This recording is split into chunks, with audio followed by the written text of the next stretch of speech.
Yo, what's good, everybody? It's your boy Sami, aka Laker Boy Ace. What up, everybody? It's Laker Boy Waldo back at it again.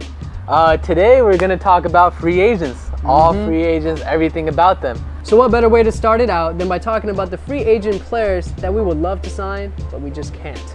Kevin Durant. You know, sadly today, in the news, it came out that he's not gonna be giving us, the Lakers, a meeting. It's disappointing. Goodbye, Katie. But hello, Ingram, baby! Hey. Ingram to LA! So LeBron.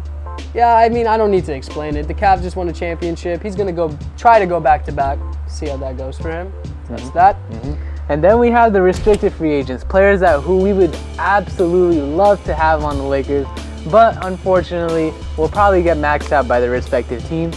Those players include Andre Drummond, the center for the Detroit Pistons. He's the truth. The truth. Andre Drummond also led the league in rebounds, and Bradley Beal, the sharpshooter from the Washington Wizards. So to tie it back to the Lakers, we have our own restricted free agent, Jordan Clarkson. Now, due to the Gilbert Arenas rule, it's practically a lock for us. Yeah, he's basically locked. A short summary of the Gilbert Arenas rule is basically his max offer is only around 14 to 13 million. So I mean, especially with the big salary cap rise, it's a steal. Like, even if we don't feel like he fits our long-term plans, which he does, I feel like that's a steal. And he loves LA, so yeah, he loves LA. It works out both ways. Yep. So now that that's covered, let's talk about the free agents that the Lakers actually have an opportunity to sign. It starts with Whiteside. Right. Hassan Whiteside, the person that most Laker fans are hoping we get. Also, a recent article by Mark Stein saying that the Lakers are going to actively pursue him. He's great for us. Perfect fit, defensive, mobile, also has an offensive game, young. Triple doubles with blocks. That's good. That's good. So this next guy's controversial, DeMar DeRozan. I like him, I just don't want him on the roster. Right. For us personally, he doesn't fit what we're trying to do. He's a ball. He holds the ball, slows down the offense, is an ISO type of player. And I feel like with Luke Walton's offense, there's no need for a player like that, especially if they're commanding a max offer in the market. And once again, this season's about making the team play together. And I feel like with DeRozan, we're going to be playing ISO more. Might as well save your money and just not sign. Practically. All right, and then next is my boy Mike Conley. Hey, wait, didn't you meet this boy? I did meet him right after the Laker game. I saw him at the Ritz. It was pretty wild. We were actually probably like the same height, kind of, too. I felt kind of cool about myself. You ain't Mike Conley, though, bro. I ain't no Mike Conley. But as much as I love him, I just don't see how that would work for LA. I mean, literally, right now, D'Angelo Russell and Mike Conley are very similar players. They also both went to Ohio State, lefties, I didn't know that. top picks. They're very similar, so unless somehow Clarkson is lost in free agency, I don't see how Conley would fit, even though I think he's one of the most underrated point guards in this league. So the next free agent is Al Horford. I think, honestly, he would be a good option. If we can't land a Whiteside, chances are we probably won't land a Horford. Right. But if we do, he's awesome, he's mature, and I think he'll help in the locker room as well. Yeah, Horford has also been known to be pursued by the Lakers actively. So, I mean, honestly, between Whiteside and Horford, it's a different type of game, but either one of those guys, I'm happy with. That'll be awesome. Horford's more of a stretch four type of guy. You know? So. Right. All right, who do we have up next? Dwight. Next! All right, so the next guy is Harrison Barnes. There are a couple of people that want us to sign him. I just don't feel he would fit anymore with Brandon Ingram on the roster. Yeah, especially after his showing in the finals, I'm a little skeptical to give what he wants, which is a max. Yeah. If he wants to sign a little cheaper, that'd be great. But also, I think the Warriors are going to try to keep him a Warrior as well. So, yeah. I mean, the chances of them landing Durant are higher than us, but also at the same time, I don't think they're going to land Durant. Right. So keep Harrison Barnes. Right. Keep that team, make another run. Yeah. Next, we got the Laker legend himself, Pau Gasol! Man, the 7-foot Spaniard. Oh, would I love him to be a Laker again, man. For Zubac's the next I'm joking. Zubac, bro. He's dope. Oh, Zubaca. I see you, fam. Anyways. No, yeah, Pau, I mean, he'd be great. He actually is one of the few players I think is okay, who's 30 plus, to be with the Lakers movement. A passing, big man skilled.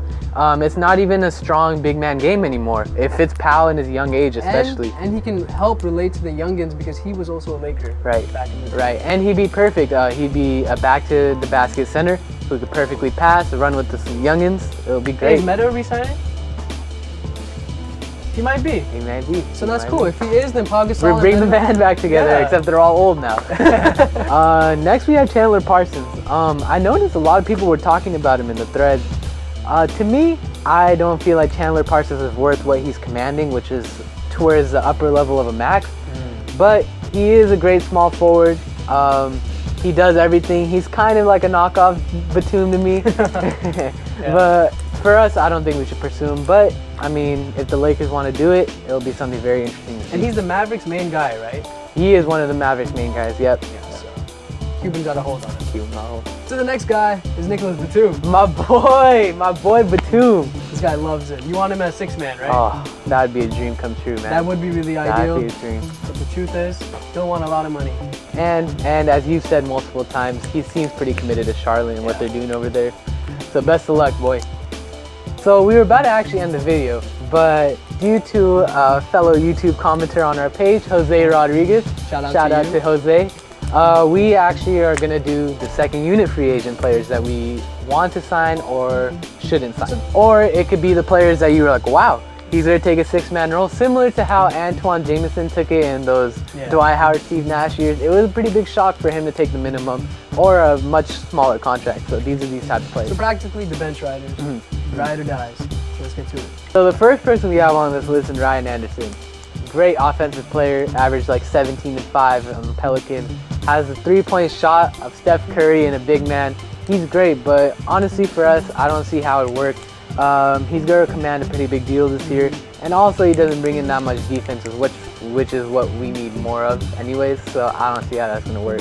So the next player I really like, and I hope the Lakers sign him for bench player, is Waldo. For Brandon Ingram's development, he will help as well. He can come off the bench as a veteran small forward. He can also shoot, and he's defensive. Right, very savvy, locker room presence. Exactly. It'd be a pretty cool signing. Things that we need. The next guy is actually kind of a wild card. It's Joakim Noah. Very injury prone, but also when he's healthy, one of the best centers in the league. Not in the terms of dominating, but in the terms of facilitating, passing, doing all the work that you want from a center. If we could get him, that would be great. Also, if we don't get Whiteside or Horford, he'd be someone we'd look to be a starter for our team. I see him, even if he comes off the bench as a 6-man, he could win the 6-man of the year. Right. He's that good. Right. He's good. The biggest question mark on him is health. Yeah. Hopefully he stays healthy. If that's the case, that'd be great. So the next guy is Bismack Biyombo. He was recently put on the map because of the Toronto Raptors series with the Cleveland Cavaliers. I believe he had 26 rebounds. Yeah, he killed it. That's insane. And he has flashes of these type of abilities. I believe we should sign him, but for the reasonable price. Right, and also that's kind of one of the stories about how a postseason can boost someone's free agency value. Yeah. He probably is going to get a very big deal, especially with the salary cap rise. But if somehow we could convince him to go to the second unit, it's a wrap. Done deal. Next is Festus Ezeli. I saw an article the other day saying that we would throw a lot of cash at him with Barnes. Really? Especially after the finals, I feel like Festus is back of the bench type of player. I don't see the potential in him. He had the opportunity to step up. Right. I mean, on paper, he looks like the prototypical person you throw money at who you haven't seen. But to me, it's just he just doesn't have it for what I see. So the next guy is Evan Turner. He played for the Boston Celtics as a small forward. Yeah, he's also critical in how the Celtics made a playoff run. Very savvy, 6'6", not the most athletic, but will do everything you want. He's someone who I really think we should take a hard, long look at. Someone who should be one of our priorities, honestly, because and as I believe he's defensively there, right? Yeah, he's defensively there. He does a lot for a team, and for him to be a backup would be very, very helpful. He could also make a running for 6-man. It's a good second unit. Yeah. So the next guy we have is Kent Bazemore. We, as the Lakers management, made a huge mistake letting this guy go. I knew it was a mistake when it happened. This guy is great. Tell him how you feel. He had a great year at Atlanta. You know, he's a lengthy guy. He can come in and give great offense.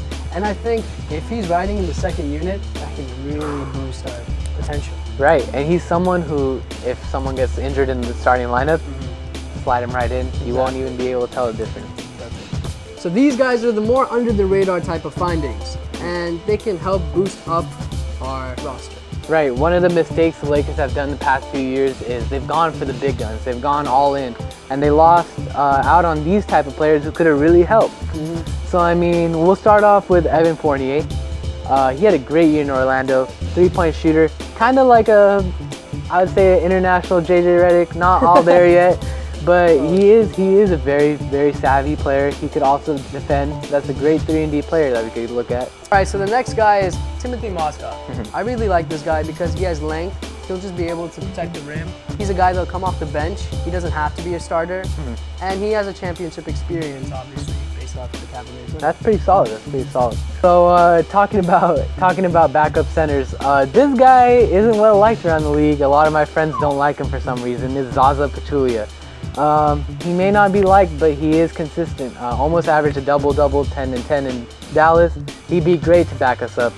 He'd also be able to teach Zubaka some moves. And it should be someone we should look at as well. Courtney Lee, he did a great job in Charlotte this year. He can really knock down the threes, and he's a great shooter. Right. His defense is there, but it's not too great. I think that's the only knack I could say in him, but you know, for a second unit player, what more can you ask? Right, bring him to LA. He almost, I don't know if you remember in the finals, he almost made that layup to give Orlando a win at LA home. So I mean, it'd be kind of cool to see him be a Laker. So the next player I have is Marvin Williams. He's kind of considered a bust. He was the 2nd overall pick a few years ago, but I feel like he could be someone who's very useful. He plays 3 positions: shooting guard, small forward, power forward, and he's 6'10", very lanky. Could slide him anywhere in the rotation, especially if looped at the small ball lineup. He'd be a perfect variable for that team. The last player I have is DJ Augustine. Personally, I don't know how this guy has not been a starter in the league. When he plays, this guy averages 11 assists, 8-9 points, can dribble, played great in OKC. I just don't see why leagues don't give him a long shot. But if they don't, again, that should be a backup point guard we should really look at. And that's perfect because we need that playmaker. We don't need much more offense for the second unit. And I think the biggest thing is that we don't want to just always focus on the big guys. We want to do the tiny moves that you build on top of. Exactly. All right, guys, so that about wraps it up. If you enjoyed this video, please smash that like button. If you did not enjoy it, then you can dislike it. Also, tell us why. Comment down below. We really appreciate it. And hey, you never know, the next video we could use one of your recommendations. Right. As you can see, we called out our boy Jose Rodriguez. We have no idea who he is, but shout out to you, man. Shout out to you, man. We love that input. It really helped us think about what to talk about. Exactly. So please keep doing that. That's all we can ask for. Laker boy Waldo out. Laker boy Ace signing out. And as always, please